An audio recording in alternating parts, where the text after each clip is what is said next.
Bismillahirrahmanirrahim. Assalamualaikum warahmatullahi wabarakatuh. Waalaikumsalam warahmatullahi wabarakatuh. Selamat pagi, selamat datang Bapak Ibu Guru Nusantara, siswa-siswi SMA atau Aliyah Nusantara. Pada kesempatan ini kita akan mengadakan pembelajaran online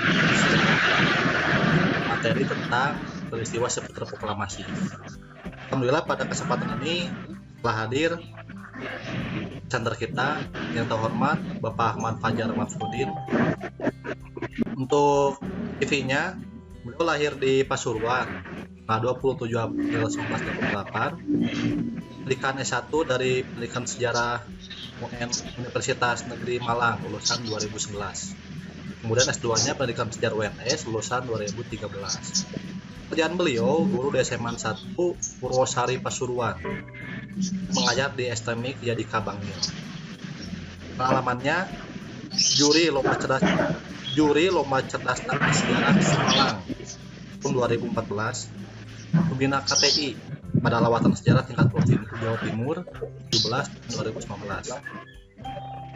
Kemudian finalis penulis esai Culture Trip Puisi tingkat nasional oleh Yayasan Mata Seger dan Direktorat Sejarah tahun 2011.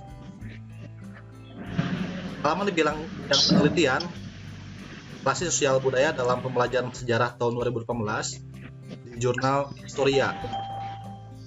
Manfaatan di Gunung Gangsir upaya menumbuhkan kesadaran sejarah siswa melalui metode outdoor learning tahun 2019 di Jurnal Pangandaran Kemdikbud. Terakhir yaitu arsitektur bangunan kampung kemasan sebagai evidensi dan wujud silang budaya maritim di Gresik tahun 2019 di Jurnal Pangandaran Kemdikbud. Kepada terhormat Bapak Ibu guru dan peserta, untuk Vicon kali ini mohon diikuti tata tertibnya. Yang pertama, harap dimatikan dulu mic-nya. Harap mic-nya dimatikan terlebih dahulu. Nanti ketika sesi tanya jawab, silakan bertanya melalui chat atau bertanya langsung. Baik, itu untuk pembukaan. Nah, kita mulai masuk ke materi ya. Bapak Ibu, anak-anakku yang hebat se-Nusantara, kita akan membahas seputar peristiwa proklamasi. Seperti kita ketahui. Oke, kita lanjutkan ke materi. Bapak Ibu yang terhormat, siswa-siswi hebat se-Nusantara, kesempatan ini kita akan membahas tentang seputar peristiwa proklamasi. Nah, peristiwa proklamasi yang dimaksud yaitu, mohon dimatikan dulu mic-nya, nanti ketika setelah penyampaian materi, silakan untuk saya tanya jawab. Oke, kita lanjutkan ke sesi inti. Bismillahirrahmanirrahim. Bapak Ibu yang terhormat, siswa-siswi hebat se-Nusantara, kesempatan ini kita akan membahas tentang peristiwa proklamasi. Putar peristiwa proklamasi. Nah, ada apa sebelum peristiwa proklamasi? Kegiatan-kegiatan yang dilakukan oleh para pemuda yang disebut dengan golongan tua, golongan muda, peristiwa-peristiwa apa yang sebelumnya terjadi sebelum kita laksanakan proklamasi. Untuk lebih jelasnya, kita akan dengarkan presentasi yang hebat dari Pak Ahmad Fajar Mafrudin. Silakan Bapak Fajar untuk bukunya. Terima kasih Pak Rola atas kesempatannya. Assalamualaikum warahmatullahi wabarakatuh. Selamat datang seluruh siswa-siswi seluruh Indonesia tingkat SMA ataupun MA dan Bapak Ibu guru yang juga mungkin tergabung di sini. Saya ucapkan terima kasih atas keikutsertaannya, dan terlebih dahulu saya ucapkan terima kasih kepada Bapak Wahono selaku founder FCC, kemudian Pak Aris Eka selaku pengurus Samir Sanov maupun Aksi yang beri kesempatan kita untuk menyampaikan atau sharing ilmu melalui guru mengajar untuk Nusantara atau Komun ini. Nah, pada kesempatan ini saya memperkenalkan diri adalah saya Ahmad Fajar Ma'rufin dari SMA 1 Purwosari Pasuruan. Ya. Nah, pada kesempatan ini saya ingin sharing tentang mata pelajaran sejarah kelas 11 yang saya ampu pada semester ini. Nah, untuk materi yang ingin saya sampaikan terkait peristiwa penting menjelang proklamasi kemerdekaan. Ini adalah salah satu bab terakhir dari sejarah peminatan yang menjadi materi kelas 11. Oke, pada kesempatan ini materi yang saya bawakan adalah peristiwa penting menjelang proklamasi kemerdekaan. Saya kira kita sudah sering ya mendengar proklamasi kemerdekaan yang tepatnya 17 Agustus 45. Nah, terjadinya peristiwa proklamasi ini tidak lepas didahului oleh peristiwa-peristiwa penting yang berpengaruh terhadap munculnya atau terlaksananya proklamasi kemerdekaan. Nah, apa sajakah peristiwa-peristiwa penting itu yang pada akhirnya mewujudkan peristiwa proklamasi kemerdekaan Indonesia ini? Nah, yang kita ketahui pada akhir tahun 45 juga terjadi perang dunia ya. Akhir perang dunia di mana Jepang, kala itu kita dijajah oleh Jepang, Jepang sudah mulai mengalami banyak kekalahan ya di perang Pasifik melawan sekutu atau Amerika. Nah, inilah yang nanti memunculkan spekulasi akan adanya kemerdekaan Indonesia. Yang pertama kali dengan adanya janji Koiso. Ya. Koiso ini adalah Perdana Menteri Jepang ya, yang baru ya setelah sebelumnya diganti ya, oleh Koiso ini. Nah, Koiso ini memberikan janji kemerdekaan kepada Indonesia tepatnya pada 7 September 1944. Jadi 1 tahun ya sebelum Indonesia merdeka. Nah, kenapa? Apa yang melatar belakangi janji kemerdekaan ini pada Indonesia? Nah, ini tidak lepas dari kekalahan dari Jepang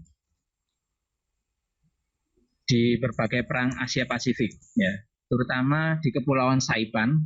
Jepang ini mengalami kekalahan. Jadi Saipan, kepulauan ini adalah sebuah kepulauan di dekat Jepang yang telah dikuasai oleh sekutu. Nah, ini memunculkan spekulasi bahwa Jepang ini sudah terdesak. Nah, oleh sebab itu, untuk mencari simpati, ya, untuk mencari simpati dari wilayah-wilayah jajahannya, dan agar wilayah jajahannya tidak melakukan perlawanan, maka Jepang memberikan janji-janji kemerdekaan kepada jajahan, termasuk Indonesia. Kalaupun mereka pada akhirnya nanti melawan, nah ini berbahaya bagi Jepang, ya, karena sudah ada perang dunia atau perang Asia Pasifik, itu juga nanti kalau muncul perlawanan dari dalam, yaitu dari wilayah-wilayah jajahannya, ini berbahaya. Oleh sebab itu perlu adanya janji-janji agar mereka simpati terhadap bangsa Jepang. Nah, itu janji Koiso ya. Nah, dengan adanya janji Koiso, mulai muncullah langkah-langkah konkret dari pemerintah Jepang yang mengusulkan Indonesia khususnya. Ya, yang pertama, Jepang mengizinkan pengibaran bendera merah putih berdampingan dengan bendera Hinomaru. Jadi ketika ada kegiatan-kegiatan seperti sidang PBBKI, maka bangsa Indonesia dipersilahkan untuk mengibarkan bendera merah putih. Tapi sebelumnya bendera Hinomaru inilah yang harus dikibarkan terlebih dahulu. Nah, ini sebagai pemantik ya, semangat dari anggota-anggota BPUPKI ya, untuk semakin bertekad segera memproklamirkan kemerdekaan Indonesia. Nah, yang kedua, Jepang juga mengizinkan lagu Indonesia Raya berkumandang setelah lagu Kimigayo. Jadi ketika kegiatan kebangsaan atau mungkin sidang-sidang BPUPKI, wajib ya bangsa Indonesia menyanyikan lagu Kimigayo. Kemudian baru mengundangkan lagu Indonesia Raya. Kemudian Jepang juga mengizinkan bahasa Indonesia sebagai bahasa pengantar. Nah, ini juga lagi-lagi untuk menarik simpati rakyat. Jadi bahasa Indonesia mulai dilakukan atau digunakan sebagai bahasa-bahasa pengantar di pendidikan. Sehingga sampai saat ini pun berkembang bahasa Indonesia sebagai bahasa pengantar pendidikan.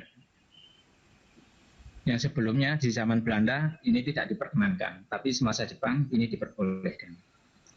Nah, itu yang pertama adalah janji Koiso ya, yaitu satu peristiwa penting yang nanti menjadi titik tolak keinginan Indonesia semakin kuat untuk mencapai proklamasi kemerdekaan.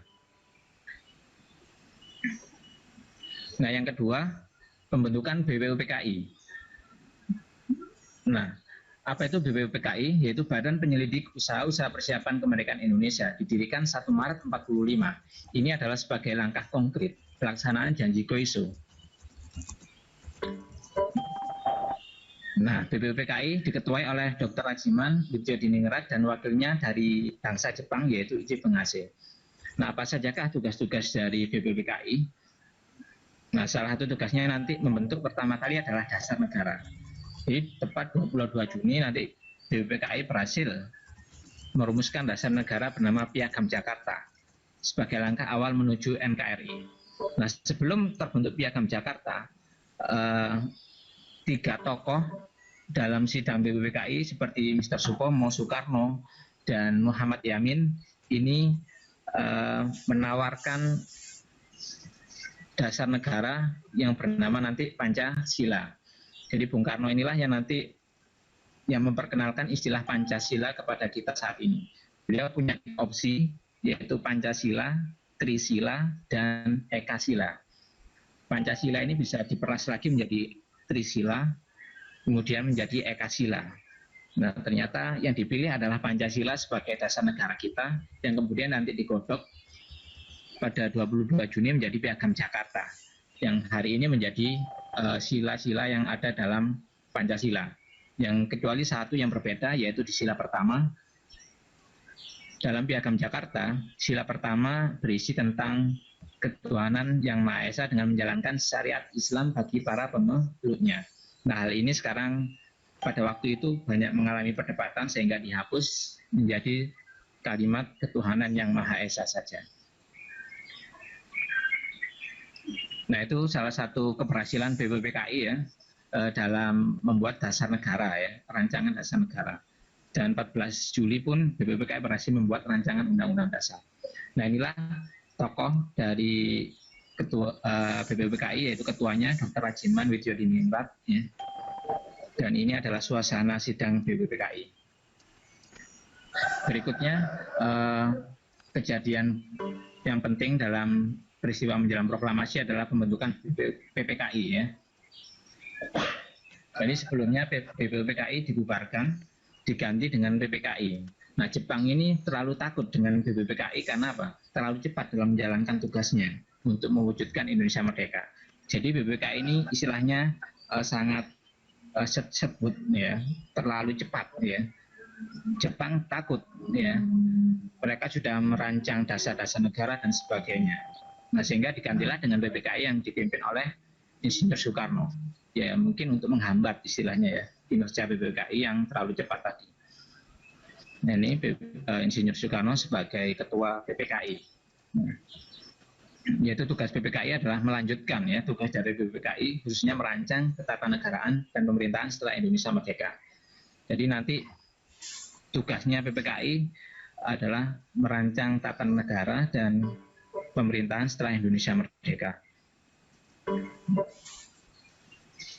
Nah, PPKI ini didirikan 7 Agustus 1945 atau hanya berselang 10 hari kemudian Indonesia merdeka.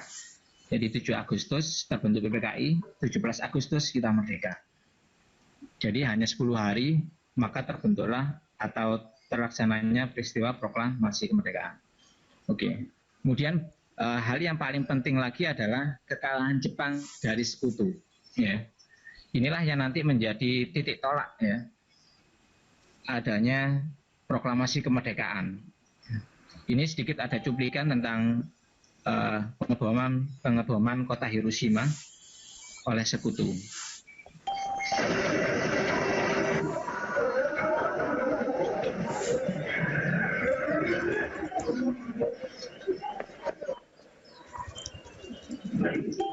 Took about 45 seconds.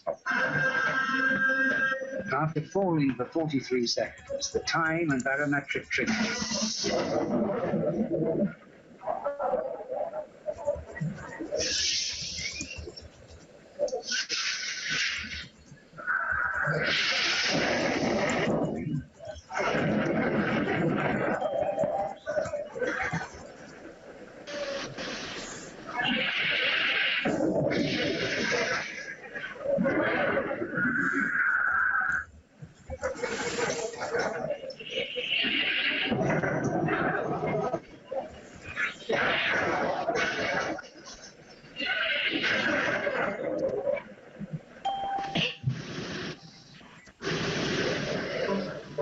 Nah, itu sekilas tentang bagaimana gambaran tentang pengeboman kota Hiroshima oleh sekutu.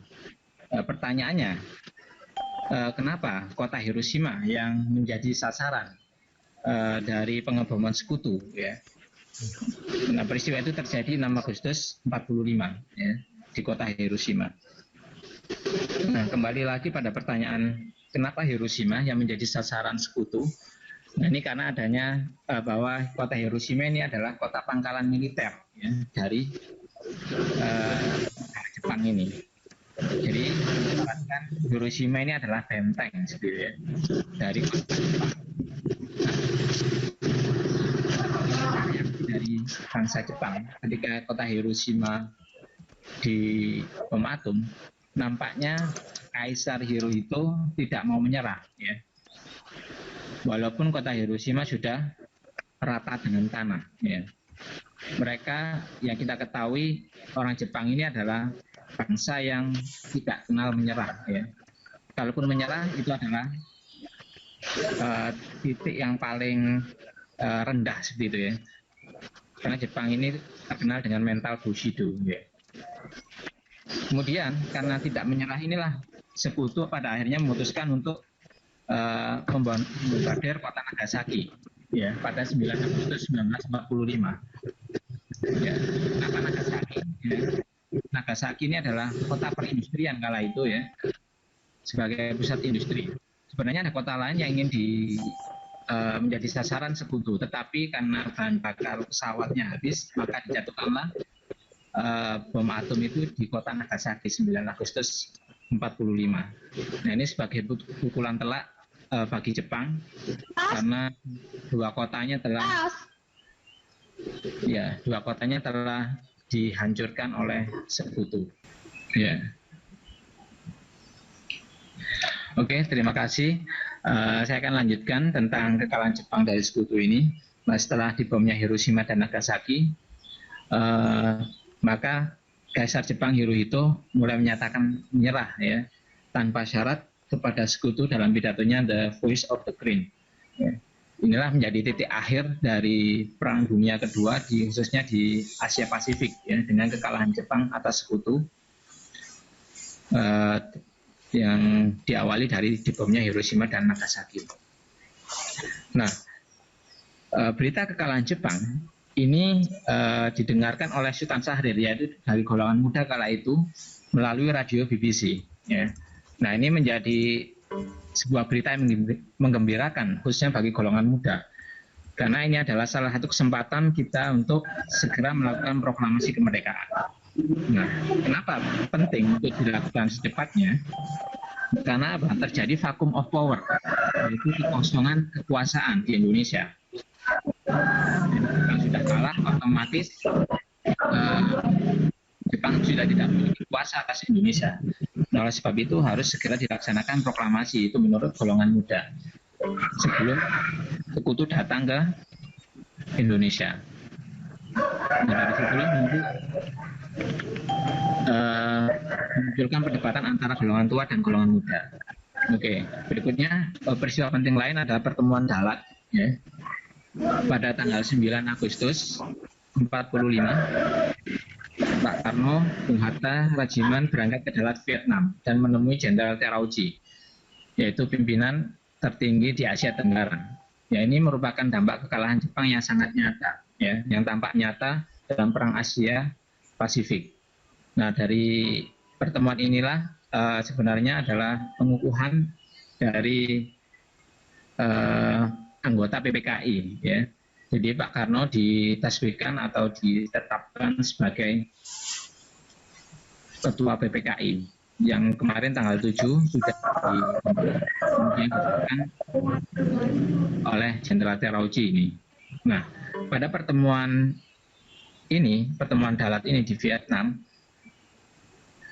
Jenderal Terauchi menjanjikan kemerdekaan kepada Indonesia dalam beberapa hari. Jadi beberapa hari ini ya belum tahu kapan. Nah, tetapi Jepang ini menginginkan proklamasi tanggal 24 Agustus 1945. Ya, 24 Agustus. Jadi masih agak berselang cukup lama dari yang diinginkan oleh bangsa Indonesia. Nah, 9 Agustus baru Soekarno-Hatta dan Rajiman ini bertolak lagi ke Jakarta, baru nyampe tanggal kurang lebih tanggal 14 menuju 15 gitu ya. 15 pagi ya, itu nyampe di Jakarta yang kemudian sudah dihadang oleh golongan muda atau ditodong ya. Gimana ini agar segera melaksanakan proklamasi kemerdekaan. Nah, sehingga nanti terjadi peristiwa Rengas Dengklok ya. Jadi golongan muda dan golongan tua ini mengalami perdebatan tentang pelaksanaan peristiwa proklamasi. Golongan muda ingin segera secepatnya atau pada hari itu juga atau besoknya tanggal 16 itu agar segera dilakukan proklamasi kemerdekaan. Sedangkan golongan tua, golongan Bung Karno, kemudian golongan Muhammad Hatta, nanti tidak mau karena masih ragu apakah Jepang benar-benar kalah dalam Perang Dunia Kedua. Selain itu, semua keputusan harus dilakukan melalui rapat PPKI. Itu yang diinginkan oleh Insinyur Soekarno. Sedangkan golongan muda nggak mau kalau ada unsur PPKI, karena PPKI adalah bentukan Jepang. Sehingga nanti tidak mau kita dianggap merdeka atas bantuan Jepang. Nah, oleh sebab itulah terjadi perdebatan itu tentang pelaksanaan peristiwa proklamasi. Nah, maka golongan muda pada malam hari 15 Agustus atau dini hari 16 Agustus itu merencanakan untuk menculik Bung Karno beserta Muhammad Hatta. Kenapa? Agar mereka tidak mendapat pengaruh Jepang. Jadi 15 atau menuju 16 malam itu ya, dini hari pukul 4 pagi atau subuh, Bung Karno dan Muhammad Hatta diculik oleh golongan muda ya. Dibawa ke sebuah tempat bernama Rengas Dengklok. Ini adalah sebuah wilayah yang dekat dengan Karawang ya, atau di daerah Karawang. Ya, 15 km dari Jakarta. Ya.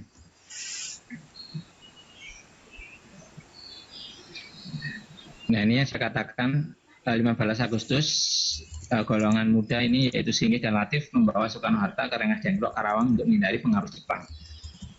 Nah, mereka sedianya di sana pengen apa? Mempengaruhi dan memaksa golongan tua atau Insinyur Soekarno dan Muhammad Hatta agar segera melaksanakan proklamasi.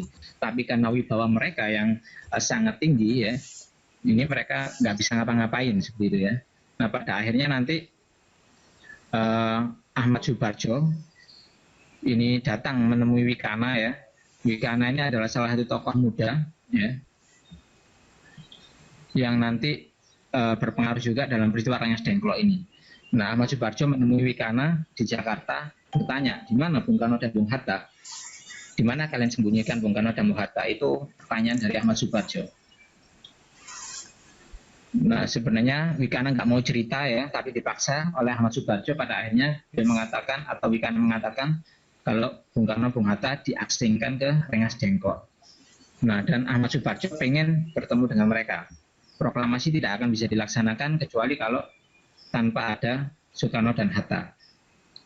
Nah, akhirnya Wikana mulai luluh ya, dan mengantarkan Ahmad Subarjo ke Rengas Dengklok, dan Ahmad Subarjo menjamin ya, proklamasi akan dilaksanakan 17 Agustus 1945 selambat-lambatnya jam 12 asal Soekarno-Hatta kembali ke Jakarta. Nah, dari situlah nanti Ahmad Subarjo menjemput Soekarno-Hatta di Rengas Dengklok tersebut. Ya. Nah, terjadilah pertemuan Ahmad Subarjo, Muhammad Hatta. Jadi malam itu mereka pulang ke Jakarta dan menemui Jenderal Nishimura. Jenderal Nishimura di Jakarta ini adalah kepala urusan umum pemerintah Jepang di Indonesia. Mereka ingin menjajaki ya, bagaimana pemerintahan Jepang terhadap proklamasi kemerdekaan Indonesia. Ternyata apa? Nishimura ketika itu Soekarno menyampaikan keinginan untuk memproklamasikan kemerdekaan, namun Nishimura menolaknya. Nah, karena Jepang harus tunduk pada sekutu dan mempertahankan status quo. Jadi Jepang yang sudah nggak punya kekuatan apa-apa harus mempertahankan status quo, yaitu status yang sesuai dengan keadaan sebelumnya. Nah, akhirnya apa? Bung Karno mulai berpikir bahwa sia-sia kita kalau kita harus berunding dengan Jepang mengenai proklamasi kemerdekaan Indonesia. Nah, oleh sebab itu apa? Soekarno sudah mulai, berarti kita harus lepas dari segala hal yang berbau Jepang. Maka kita harus segera mandiri untuk memproklamirkan kemerdekaan Indonesia. Nah, inilah yang nanti merubah ya kesadaran Bung Karno yang sebelumnya tidak ingin terlalu cepat memproklamasikan kemerdekaan Indonesia. Nah, dari situlah nanti tanggal 16 Agustus malam mereka bertemu dengan Laksamana Maeda ya, dan mulai merumuskan teks proklamasi di rumah Laksamana Maeda, yaitu salah seorang militer Angkatan Laut Jepang yang mendukung kemerdekaan Indonesia. Jam 4 pagi Laksamana Ahmad Subarjo, Muhammad Hatta, dan Soekarno merumuskan teks proklamasi. Jam 4 pagi, jam 4 pagi sekitar tanggal 17 yaitu dini hari ya. Nah, dari situlah nanti Bung Karno berperan sebagai penulis teks proklamasi dan Muhammad Hatta memberikan sumbangan pemikiran pada kalimat pertama, yaitu tentang keinginan kita untuk merdeka, dan yang kedua yaitu tentang pengambilan kekuasaan yang diberikan atau diusulkan oleh Ahmad Subarjo. Nah, jam 4 pagi selesai dan kemudian berkoordinasi lagi rencananya akan dilaksanakan pukul 10 waktu Indonesia Barat, dan ketika itu bertepatan juga 17 Agustus dengan bulan Ramadan yang saat ini juga akan kita hadapi atau kita lalui. Nah, itu adalah hari yang bersejarah, 17 Agustus 45 tanggal 10 Ramadan kalau nggak salah itu ya, jam 10 ya.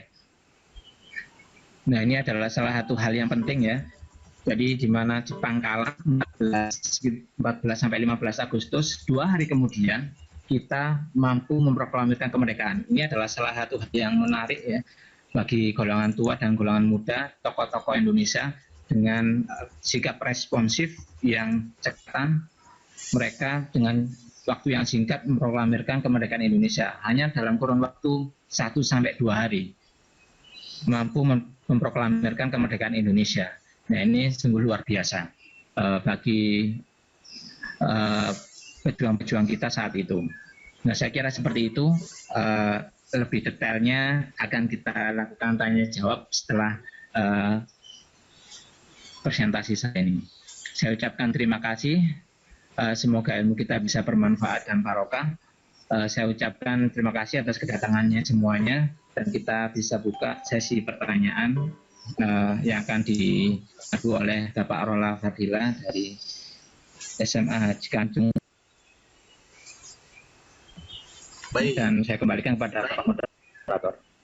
Alhamdulillah. Terima kasih Pak Fajar atas penyampaian materinya yang sungguh luar biasa, detail. Bahkan kita pun sebagai guru sejarah mendapatkan tambahan informasi terbaru. Ya, sama-sama. Bapak Ibu, anak-anak hebat Nusantara, murid-murid Pak Fajar ini banyak nih. Ada 34 peserta di sini. Silakan untuk bertanya by chat atau bertanya langsung, mengetikkan nama di kolom chat, nanti akan dipersilakan. Silakan. Di sini juga ada rekan-rekan kita, ada Bu Lulut, ada Bu siapa tadi? Apa tadi? Silakan mau bertanya. Ya, ada pertanyaan. Ya. Dari Assalamualaikum Pak Fajar. Ya, silakan.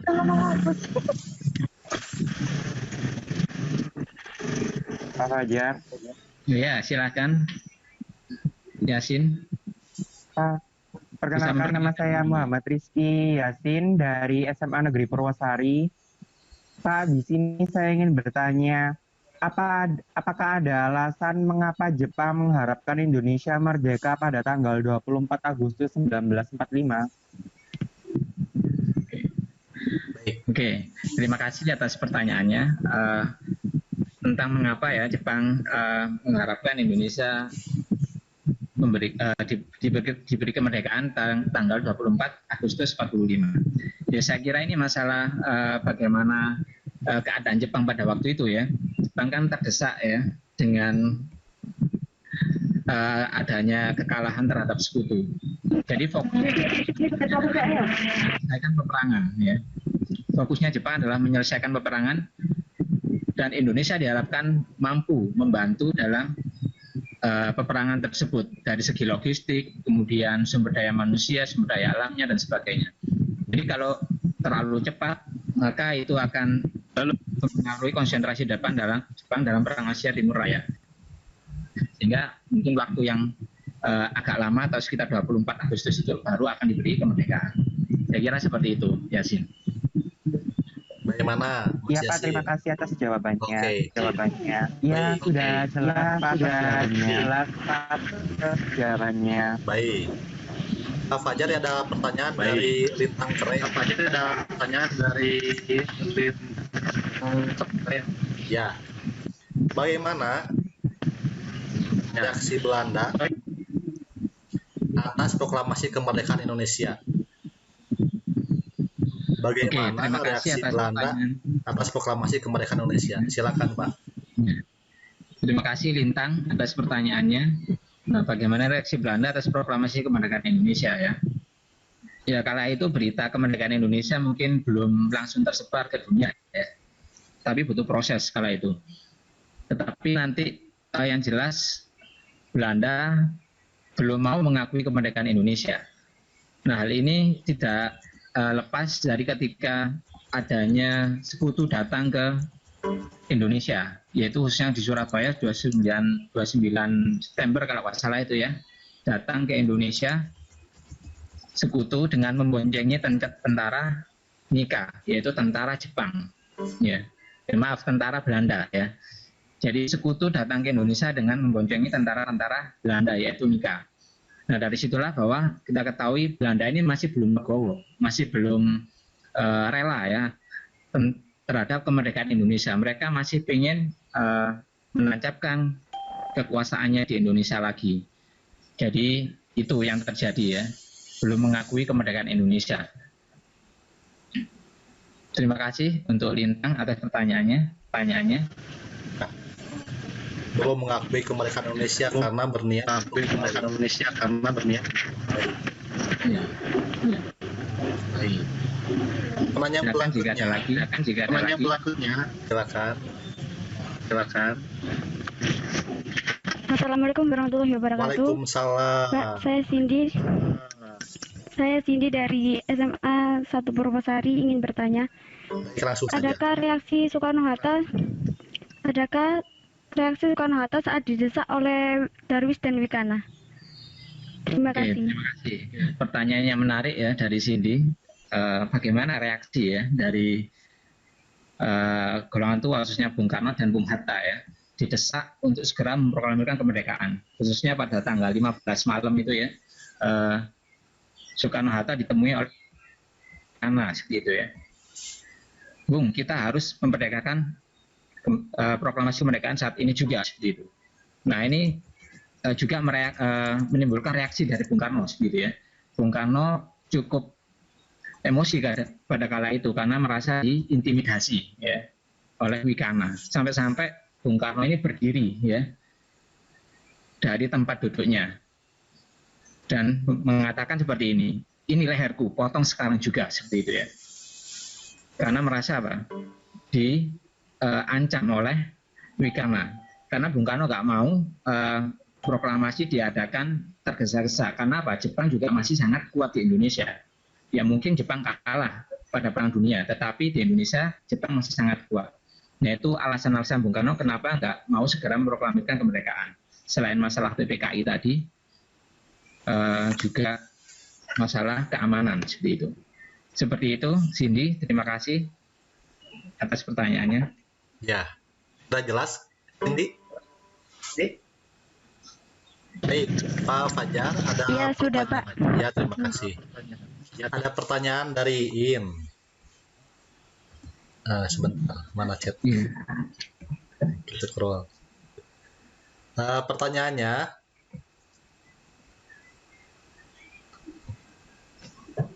Nah, ini. Maaf. Apa penyebab Belanda belum mau mengakui? Apa penyebab Belanda belum mau mengakui? Seperti itu, Pak. Oke, terima kasih. Pertanyaan dari siapa nih? Dari Iin Vita. Mengapa Belanda belum mau mengakui ya? Ya, Coba lagi lihat ini. Ya, mengapa Belanda belum mau mengakui kemerdekaan Indonesia? Ya jelas karena Belanda ini masih punya ya aset-aset yang besar di Indonesia ya, ketika dikalahkan oleh Jepang ya. Jadi di Indonesia sendiri aset-aset Belanda itu sangat besar, khususnya perkebunan, pabrik-pabrik dan sebagainya. Nah inilah yang ingin dikembalikan ya oleh Belanda, karena aset mereka ini adalah aset ekonomi yang begitu besar. Oleh sebab itu mereka ingin menguasai ekonomi atau sumber daya alam Indonesia lagi, seperti itu. Jadi seperti itu Bu Iin atau Iin ya, atau siapa ini? Iya. Baik, sudah jelas ya. Pak Fajar ini dari Rizky menambahkan, Ya. apa itu status quo? Mengapa Jepang ingin mempertahankannya? Oke, status quo ya. Tadi sudah sedikit saya jelaskan apa itu sih status quo, yaitu status yang sama dengan keadaan sebelumnya. Maksudnya seperti apa? Yaitu status di mana Indonesia ya masih tetap di bawah jajahan Belanda. Itu yang diinginkan oleh sekutu ya. Jepang sudah kalah ya dari Jepang harus mengikuti apa yang menjadi aturan dari sekutu. Nah, sekutu menginginkan seluruh jajahan Jepang harus masih pada keadaan sebelumnya, yaitu tidak boleh ada yang merdeka dan sebagainya. Nah itu kenapa Jepang mempertahankannya ya, karena memang sudah di bawah sekutu Jepang saat itu. Jadi seperti itu ya. Kemudian tadi Fajar Yasir juga ingin diperjelas kembali tentang reaksi dari Belanda. Mengapa Belanda tetap tidak mau? Ingin diperjelas lagi. Ya, karena memang tadi reaksi Belanda tidak mau proklamasi kemerdekaan karena saya sebutkan tadi, yaitu karena faktor ekonomi seperti itu ya. Karena pabrik-pabrik atau perkebunan di Indonesia cukup banyak milik Belanda. Nah, reaksinya ketika itu adalah ketika sekutu datang, khususnya Inggris, tentara-tentara Inggris yang datang ke Indonesia ini membawai atau memboncengi Nika atau Nica, yaitu tentara-tentara Belanda. Jadi mereka datang sambil membawa tentara-tentara Belanda. Itu reaksi dari Belanda ya, ketika mendengar Indonesia merdeka seperti itu. Nah, ini menarik nih dari Safrina. Ini murid Bapak juga ya. Jadi apa alasan Maeda membantu Indonesia? Dia orang Jepang, seperti itu. Terus bagaimana reaksi Jepang pada saat itu ketika tahu bahwa Maeda membantu Indonesia? Seperti itu, Pak. Nah, ini pertanyaan menarik juga ini. Ya. Kenapa Laksamana Maeda membantu Indonesia padahal dia adalah orang Jepang ya? Betul. Ya karena memang Jepang sudah sebelumnya punya janji gitu ya untuk memerdekakan bangsa Indonesia. Maka ketika Jepang kalau tidak memberikan janji itu, maka itu adalah menyalahi janji. Nah ini pantang bagi orang Jepang, khususnya Laksamana Maeda sendiri untuk menolak proklamasi. Maka dia harus istilahnya mendukung proklamasi kemerdekaan dengan cara salah satunya menyediakan rumahnya untuk proklamasi kemerdekaan atau penyusunan teks proklamasi, karena dia adalah seorang Jepang yang setia terhadap janji-janjinya. Jadi sebagai seorang pimpinan ya, Laksamana Maeda ini ingin mempertahankan janji-janji kemerdekaan yang sebelumnya sudah disampaikan oleh pemerintah Jepang. Saya kira seperti itu. Ya. Jadi ini menyangkut harga diri Ya, dan harga diri. jiwa Maeda memang patut kita contoh juga, meskipun tidak melihat siapa musuh siapa kawan, tapi janji harus ditepati.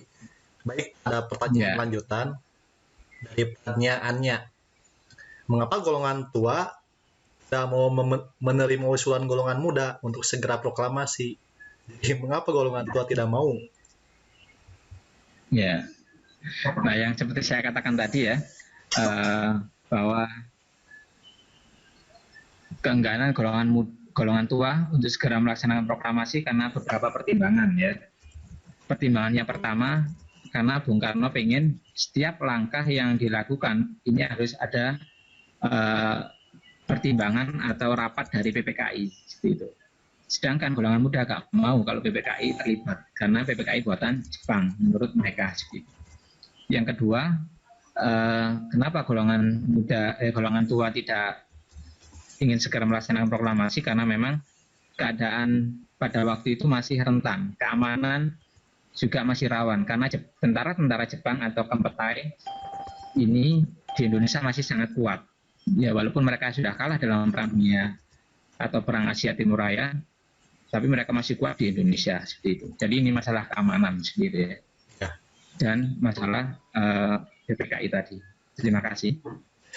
Jadi untuk golongan tua lebih melihat prosedur, langkah-langkah ke depan. Kalau golongan muda memang terlalu tergesa-gesa apa ya. Pertanyaan lanjutan dari Yani Fasril. Apa bentuk dukungan masyarakat terhadap peristiwa proklamasi kemerdekaan? Diwujudnya dengan cara apa diwujudkannya? Oke, ini pertanyaan menarik juga ya. Bagaimana peran ya dari masyarakat terhadap peristiwa proklamasi? Yang jelas nanti ketika diproklamirkan proklamasi kemerdekaan, ini masyarakat sangat antusias dan berbondong-bondong ya mendatangi rumah Bung Karno yaitu Jalan Pegangsaan Timur 56 ya untuk menyaksikan proklamasi itu berlangsung di tengah terik matahari yang panas jam 10 siang ya di bulan Ramadan lagi puasa gitu ya. Mereka tetap semangat ya dengan adanya proklamasi kemerdekaan Indonesia. Selain itu setelah terjadi peristiwa ini, masyarakat khususnya dari kalangan pers juga masyarakat umum pada umumnya itu langsung menyebarkan berita proklamasi. Ada yang dari mulut ke mulut, kemudian dari selebaran-selebaran yang mereka buat, ya. Kemudian ada yang menuliskan coretan-coretan di tembok bahwa Indonesia telah merdeka. Nah ini bentuk euforia ya dari masyarakat untuk mewujudkan atau untuk dukungan terhadap proklamasi kemerdekaan. Saya kira itu. Baik, betul. Di video-video juga banyak seperti di film Soekarno, kita melihat masyarakat betul-betul menikmati dan merayakannya. Pertanyaan lanjutan dari Miftah Adinda. Mengapa Hiroshima dan Nagasaki yang dibom? Mengapa dua kota itu? Alasan Amerika untuk memilih dua kota itu apa, Pak? Ya, terima kasih. Ini tadi juga sudah saya ulas dalam penjelasan saya bahwa Hiroshima dan Nagasaki kenapa dibom. Nah, Hiroshima ini adalah pangkalan militer ya dari Jepang. Ya.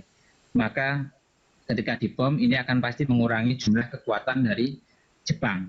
Ya. Selain itu juga kota Nagasaki kenapa menjadi pertimbangan untuk dijatuhkan bom atom karena di situ adalah pusat industri. Ya. Nah ini juga untuk mengurangi kekuatan Jepang dari segi perindustrian dan juga kekuatan kotanya, sehingga Hiroshima dan Nagasaki dijatuhkan bom atom seperti itu ya. Jadi, terima kasih. Jelas, memang dua kota itu sudah menjadi sasaran. Ini semakin ramai Pak dari Iza Karina. Saya mau bertanya. Golongan muda kan dibawa ke Rengas Dengklok untuk menghindari pengaruh Jepang. Sebetulnya apa pengaruh Jepang terhadap golongan tua? Takutnya apa yang ditakutkan oleh golongan muda sepertinya apa ya? Ya, terima kasih pertanyaan dari Iza. Ya, apa sih sebenarnya pengaruh Jepang itu yang ingin dihindari oleh golongan muda terhadap Bung Karno dan Bung Hatta? Yang pertama ya karena memang Jepang ini punya kedekatan dengan Bung Karno dan Bung Hatta seperti itu ya. Karena Bung Karno dan Bung Hatta ini adalah tokoh sentral ya dari tokoh nasional Indonesia.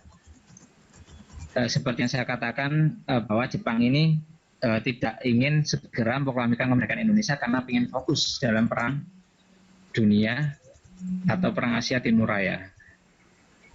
Nah, maka agar Bung Karno dan Bung Hatta ini tidak diintervensi oleh Jepang atau diancam dan sebagainya, maka diasingkan terlebih dahulu seperti itu ya. Nah buktinya kan tadi Jenderal Nishimura tidak ingin Indonesia memproklamirkan kemerdekaan ya, karena ingin mengikuti kebijakan dari sekutu, yaitu dengan adanya status quo. Nah ini yang saya perkirakan dari kenapa pengaruh Jepang tadi. Terima kasih. Baik. Dari Erika Selvia, ketika Tanya ini ya. Hiroshima dan Nagasaki dibom, pengaruhnya terhadap kemerdekaan Indonesia itu apa? Coba diulangi Pak, yang ini ya. Apakah pengaruh dibom atom Hiroshima dan Nagasaki oleh Amerika? Jadi pengaruhnya terhadap kemerdekaan Indonesia itu apa, Pak? Sangat terpengaruh sekali ya. Ya. Jadi apa pengaruhnya jatuhnya bom atom Hiroshima dan Nagasaki oleh Amerika terhadap kemerdekaan Indonesia? Ya. Jelas ini pengaruhnya sangat dampaknya sangat besar bagi Indonesia dengan dibomnya Hiroshima dan Nagasaki. Maka Jepang menyatakan menyerah tanpa syarat. Ya. Ketika mereka menyerah tanpa syarat, Jepang ini dengan dibomnya Hiroshima dan Nagasaki, maka secara otomatis kita mengalami vacuum of power, yaitu kekosongan kekuasaan. Kan Jepang sudah kalah ya, berarti Jepang ibaratnya sudah nggak punya kekuatan lagi, nggak punya kuasa seperti ya atas Indonesia. Nah oleh sebab itu, kekosongan kekuasaan dalam waktu yang singkat ini sebelum sekutu datang, maka bangsa Indonesia harus secepatnya memproklamirkan kemerdekaan Indonesia, itu ya. Jadi pengaruhnya dari kekalahan Jepang dalam Perang Dunia tadi dengan dibomnya Hiroshima dan Nagasaki, terjadi vacuum of power. Terima kasih. Nah, selanjutnya dari Pradnya mempertegas kembali, jadi ingin dikaji ulang tentang peristiwa Rengas Dengklok. Berselisih paham tentang apa? Jadi, siapa saja yang berselisih pahamnya gitu? Tokoh-tokohnya, kemudian memperbincangkan apa? Ya, jadi dalam presentasi yang sudah saya jelaskan tadi ya, bahwa peristiwa Rengas Dengklok ini terjadi akibat selisih paham ya. Selisih paham tentang apa? Ya tentang pelaksanaan kapan terjadinya proklamasi ya. Mengenai waktu pelaksanaannya. Kalau golongan muda pengen secepatnya, golongan tua pengen menunggu rapat dengan PPKI terlebih dahulu. Jadi seperti itu. Selisih pahamnya ada di situ ya, tentang pelaksanaan proklamasi. Kemudian, terima kasih. Tokoh dari golongan mudanya itu siapa saja, Pak? Oh ya, tokoh dari golongan muda tadi yang saya katakan ada Wikana, ya, kemudian ada Hairul Saleh, Latif dan Singgih, dan juga ada Sultan Syahrir, ya.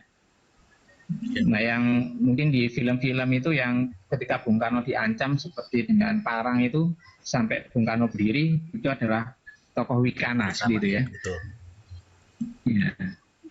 Nah, seperti itu. Ini dari Iin lagi bertanya, terus bagi kaum muda zaman sekarang, bagaimana menyikapi kemerdekaan? Ya. Kemerdekaan di Indonesia bagaimana ya, seperti ya.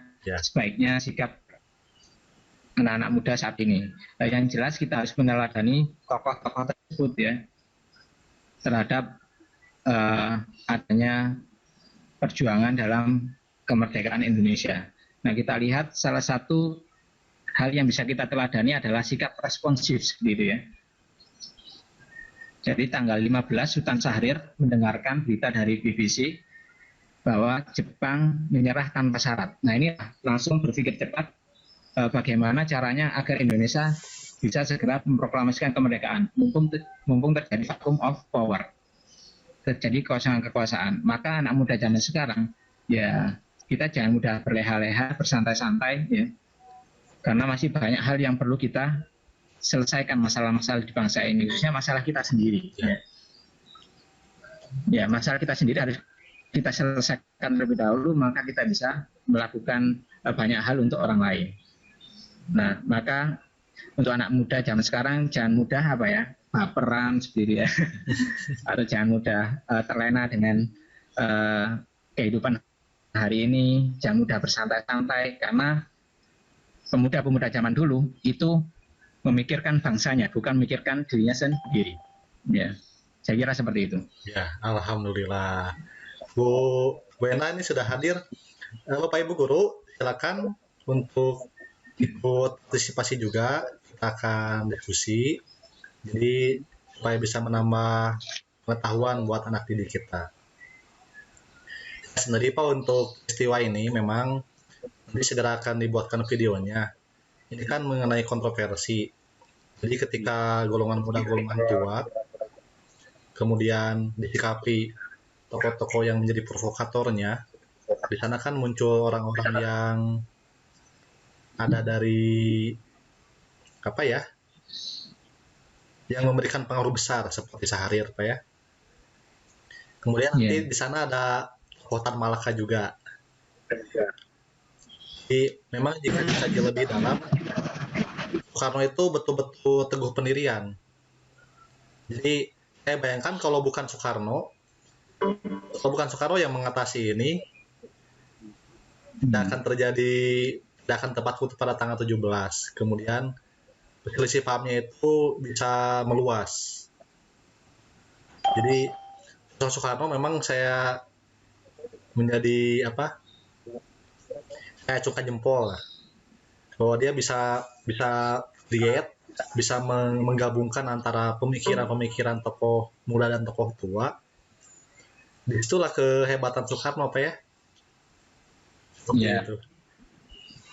Bisa merangkul semua golongan gitu ya. Ya. Ada yang mau bertanya secara langsung? Sir, mau bertanya lagi? Atau yang belum, silakan untuk bertanya langsung. Di sini masih ada 19 peserta. Masih ada 19 peserta lagi. Silakan untuk yang bertanya langsung.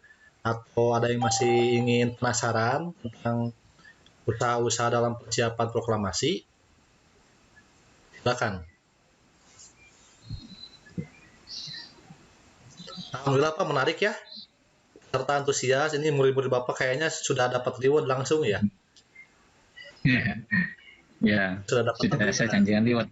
Selamat ya buat yang sudah bertanya. Nanti nilai rapotnya akan dikasih bonus oleh Bapak untuk nilai semester Ya, 2 ya. Ini pembelajaran online langsung ya. Ini pembelajaran online langsung seperti yang dilaksanakan oleh aplikasi-aplikasi umum itu kan nggak jelas. Misalnya guru share aplikasi umum, nilainya kemana arahnya nggak jelas. Kalau di sini kita berinteraksi, kemudian sama pengetahuan juga, dan langsung direkap nilainya. Ya. Nanti jangan lupa presensi ya. Ya, untuk presensi siswa-siswanya. Sehingga nanti saya bisa rekap siapa aja yang sudah masuk di room ini. Betul. Gimana nih, masih ada yang mau bertanya? Ya, sudah cukup Pak ya? Ya, sudah pas jam 11. Ya, sudah cukup. Alhamdulillah. Baik. Alhamdulillah, semoga ini bermanfaat. Bapak Ibu hebat Nusantara, siswa-siswi terbaik, salam kenal juga. Saya Rola Fardila dari Bandung, guru sejarah dari SMA Negeri 1 Cikancung, Kabupaten Bandung. Alhamdulillah bisa berkolaborasi dengan Pak Ahmad Fajar Mafrufin. Sungguh luar biasa kesempatan ini. Jadi ini adalah momen untuk bersilaturahmi, berinteraksi dan saling memberikan pengetahuan.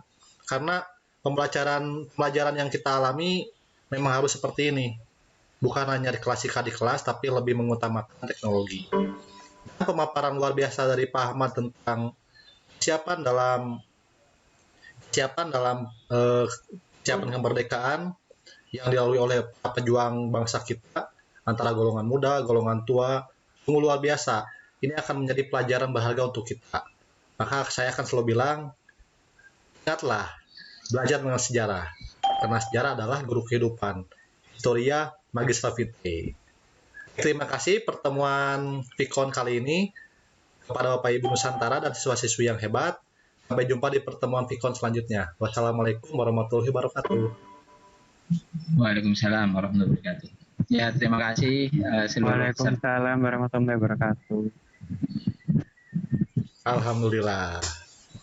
Alhamdulillah telah selesai ya. Ya mungkin nanti akan saya share beberapa jadwal yang lain dengan mapel-mapel yang berbeda untuk mengikuti vikon-vikon pelajaran yang lain seperti itu ya. Sehingga bisa mengisi waktu dan menambah ilmu lagi yang belum tersampaikan. Betul, Pak.